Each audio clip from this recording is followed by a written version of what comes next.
কেমন আছো? আশা করি ভালো আছো। আমিও খুব ভালো আছি।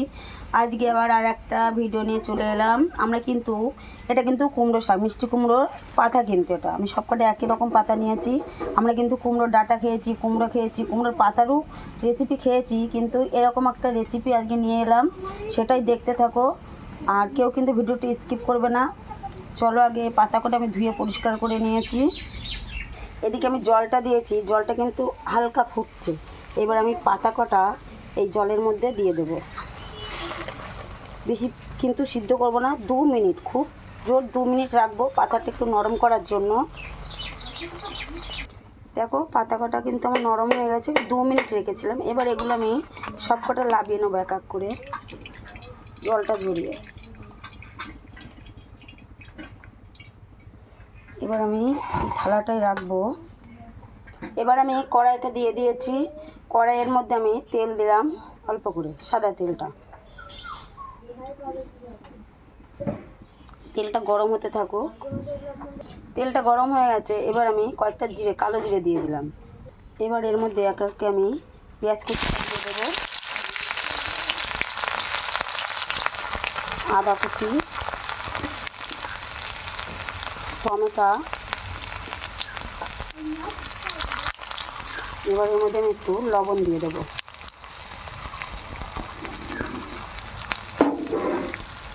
এবার একটু নাড়তে থাকবো খানিক সময়, যত সময় না মশলাটা একটু নরম না হয়, একটু ভাজা ভাজার দরকার আছে। বন্ধুরা, কেউ কিন্তু ভিডিওটা স্কিপ করবে না, পুরোটা দেখতে থাকো ভিডিওটি। আশা করি খুবই ভালো লাগবে। নতুন একটা ইউনিক রেসিপি, সেটাই তোমাদের সামনে তুলে ধরছি। আর কে কোথার থেকে দেখছো অবশ্যই কমেন্ট করে বলবে, আর কেমন হয়েছে ভিডিওটি অবশ্যই বলবে। এবার এর মধ্যে একটু ধনিয়া গুঁড়ো,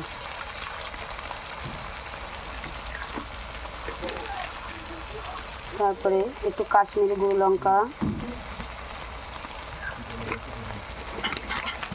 এবার জিরের গুঁড়ো,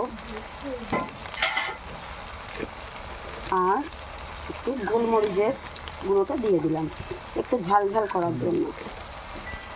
এবার একটু হলুদ দিয়ে দিলাম।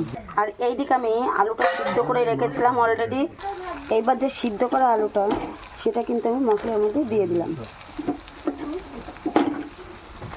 এটার সাথে ভালো করে কষিয়ে নেব।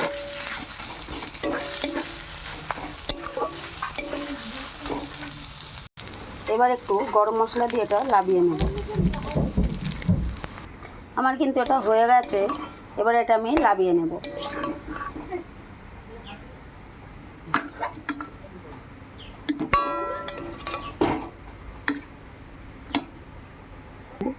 এবার আমি 1 কাপ মতো বেসন নিয়ে নেব।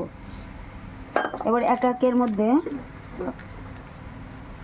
একটু ধনিয়া গুঁড়ো দেব, আর একটু কাশ্মীরি গুঁড়ো লঙ্কাটা দেবো, মিক্স করব, আর একটু লবণ।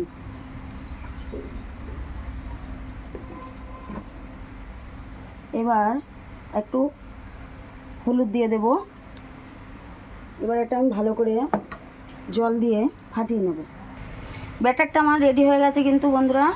দেখো আমি কিন্তু খুব পাতলা করিনি, একটু ঘন টাইপেরই করেছি।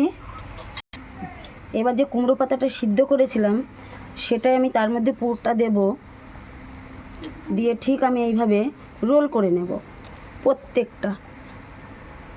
এইদিকে আমার সব কিন্তু রোল করা হয়ে গেছে বন্ধুরা। দেখো সুন্দরভাবে রোলটা করে নিয়েছি, যাতে এর থেকে না খুলে যায়। আর এইদিকে আমি যে ব্যাটারটা করেছি, সেটার মধ্যে আমি এক এক করে এর মধ্যে দেব।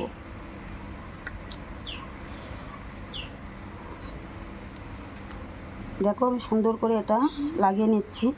এদিকে যে তেলটা গরম হয়ে গেছে, ওটার মধ্যে আমি এক এক করে দিয়ে দেবো। এটা কিন্তু আস্তে ফ্লেমে, মানে গ্যাসের আঁচটা একটু কমই দিতে হবে, বেশি জোরে দিলে ভেতরটা ভালো হবে না, কাঁচা কাঁচা থাকবে, সেইভাবেই করতে হবে। সবকটা আমি এইভাবে এক একে দিতে থাকবো।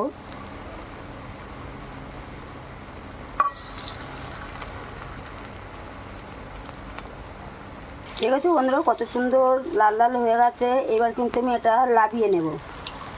দেখতেও কিন্তু খুব সুন্দর কুমড়োর পাতার এই রেসিপিটা কেমন হয়েছে অবশ্যই বলবো বন্ধুরা কমেন্ট করে। এরকম আমার কিন্তু হয়ে গেছে। এবার আমি সবকটা লাভিয়ে নিচ্ছি। দেখো কত সুন্দর হয়েছে।